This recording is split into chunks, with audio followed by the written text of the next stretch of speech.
வணக்கம். அகம் ஆத்மஜோதி ஆரா ஜோதிடம் எண்ணம் போல் வாழ்க்கை வண்ணமா திகழ வாழ்த்துக்கள். இன்னைக்கு ஒரு காணொலி பார்க்க போறோம். அந்த காணொலியோட முக்கிய ஸ்தலம் வந்து கேது.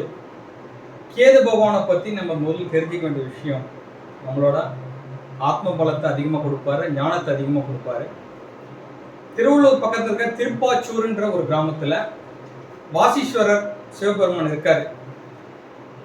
கரம் தீண்டாத பெருமான் அவருடைய குடும்ப சமேதராக இருக்கார். ரெண்டாவது இன்னொரு விஷயம் அதை பார்த்தீங்கன்னா, கிழக்க பார்த்த பெருமாள் குடும்ப சமேதராக இருக்கார். தன் காதலி அம்பாள் என்ற அம்பாளோட பேரு மோகனா அம்பாள் இன்னொரு பேர் இருக்கு அந்த அம்மாக்கு. அது மட்டும் இல்லை, முருகர் விநாயகர் 2 பேர் சேர்ந்து இருக்காங்க. கேது ஸ்தபன் சொல்லக்கூடிய 11 விநாயகர் அந்த கோவில் இருக்கார். பெருமாளுக்கு பாவ விமர்சனம் கொடுத்த சிவபெருமான் கோவில் அந்த கோவில். அந்த விஷயம் முக்கியமானது.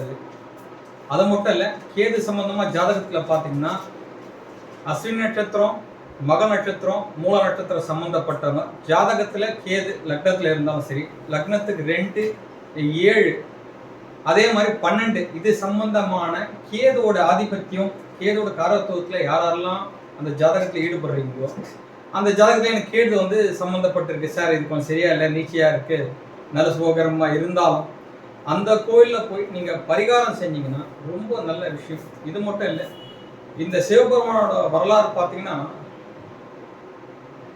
ராஜா காலத்தில் இருக்கும்போது மூங்கில் வனத்தில் இந்த கோவில் இருந்திருக்கு.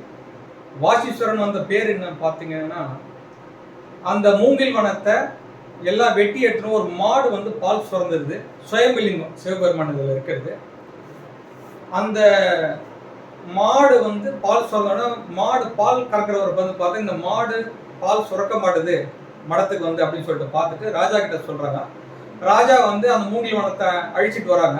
மறுநாளே உடனே மூங்கில் வளர்ந்துருது சார். அப்புறம் விஸ்வகர்மாவை கூப்பிட்டு அந்த மூங்கில் எல்லாத்த வாசி மூலமா வெட்ட சொல்லி சொல்றாங்க.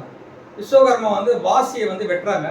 அந்த வாசி மூலமா சிவபெருமான் நெத்தியில பட்டு ரத்தம் வடிஞ்சு ராஜாவுக்கு அசிரீதியா சொல்ற, நான் தான் இங்க வந்து இருக்கேன் இந்த பூலோகத்தை காப்பாற்றுறதுக்கு அப்படின்றத சிவபெருமான் சொல்லதுனால கரம் படியாத சிவபெருமான் தான். அபிஷேக ஆராதனை கூட மேலே இருந்தால் பண்ணுவாங்க. சுவாமியோட கரம் படாத திருமேனின்னு பேர் அந்த கோவிலில்.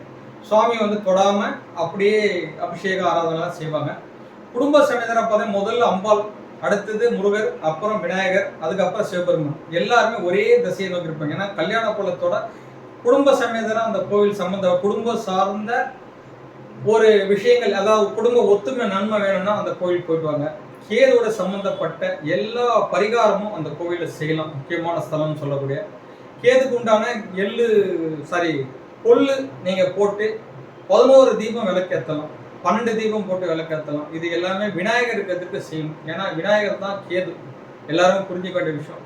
சிவபெருமானுக்கிட்ட வந்து பெருமாளுக்கு வந்து புத பெருமான், நம்ம பெருமாளுக்கு வந்து மோட்சம் இந்த பாவ விமர்சனம் முடியுன்றதுனால வணங்காம போனதுனால திருப்பி அந்த விநாயகர் கூப்பிட்டு இந்த இடத்துல வந்து பாவ விமர்சனம் கொடுத்ததா ஒரு ஐதீகம் இருக்கு. அங்க தனியா வந்து பெருமாள் சன்னதியை போட்டு அந்த பெருமாளுக்கு விமர்சனம் கொடுத்த சிவபெருமான்றதை போட்டிருக்கோம்.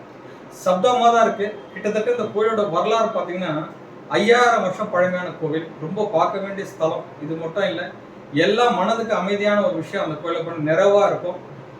அது மட்டும் இல்லை, ஆதி காளி சக்தின்னு சொல்லக்கூடிய 2 சக்தி அங்கே இருக்கு. ஆதி வனக்காளி, வனதுர்கை 2 பேரும் அந்த கோவில் இருக்காங்க. சொர்ண ஆகாஷ்ண பைரவர் எனக்கு தெரிஞ்சு கும்பகோணத்தில் இருக்கு. அதை விட்ட சென்னையில் இருக்கிற ஒரே கோவில் இதுதான். சொர்ண ஆகாஷ்ண பைரவர் கிட்ட நீங்க போனீங்கன்னா, நீங்க என்ன பணம் கேட்குறீங்களோ வேண்டி அவர்கிட்டயே பிடிச்சிட்டீங்கன்னா அவர் கண்டிப்பா எவ்வளவு இருந்தாலும் கொடுத்துக்கான வாய்ப்பு இருக்கு. தேய்பிர அஷ்டமி, வளர்ப்பிற அஷ்டமி, ஞாயிற்றுக்கிழமை 4 இந்த நேரத்தில் இந்த சொர்ண ஆகாஷ்ண பைரவரை நீங்க வழிபட்டீங்கன்னா உங்களுக்கு எல்லா சகல நிலம் வளம் ஒன்று இருக்கு, கண்டிப்பா கிடைக்கும். அதை சார்ந்து பார்த்தீங்கன்னா உள்ள குபேர லிங்கேஸ்வரன் சொல்லிட்டு அங்கே ஜீவ சமாதி ஒன்று இருக்கிறதா பேசப்படுது. அது ஊர்ஜிதம் ஆகலை. அந்த ஜீவ சமாதி பக்கத்துல குபேர லிங்கேஸ்வரர் ஒருத்தர் இருக்காருங்க. அதே மாதிரி சொர்ண துர்கை, வனதுர்கையும் வந்து அந்த கோயில் பிரகாரம் சுத்திட்டு வந்தீங்கன்னா ஒரு இடத்துல இருக்கு. லிங்கம் தனியா இருக்கும், ஆவடியார் தனியா இருப்பார் ஒரு இடத்துல. அந்த இடத்துக்கு பார்த்தீங்கன்னா தன்னோட மாங்கல்யம் வந்து இந்த கணவன் மனைவி பிரிவு ஏற்படுத்து பாருங்க. அவங்க எல்லாம் ஒன்று சேர்றதுக்காண்டி அந்த கோயில் பிரகாரம் சுற்றி வர இடத்துல வந்து தன்னோட மாங்கல்யத்தை அந்த லிங்கத்து மேலே வச்சு எடுக்கிறாங்க. அது பூர்வீகமாக அந்த ஐதீகம் வருது. ஏன்னா அந்த லிங்கத்தை கட்டி தழுவுறதுனால தன்னோட கணவனோட சேர்ந்து வாழ்கிற நம்பிக்கை இன்னும் அந்த கோவில் சார்ந்த நம்பிக்கை நடந்துட்டு இருக்கு.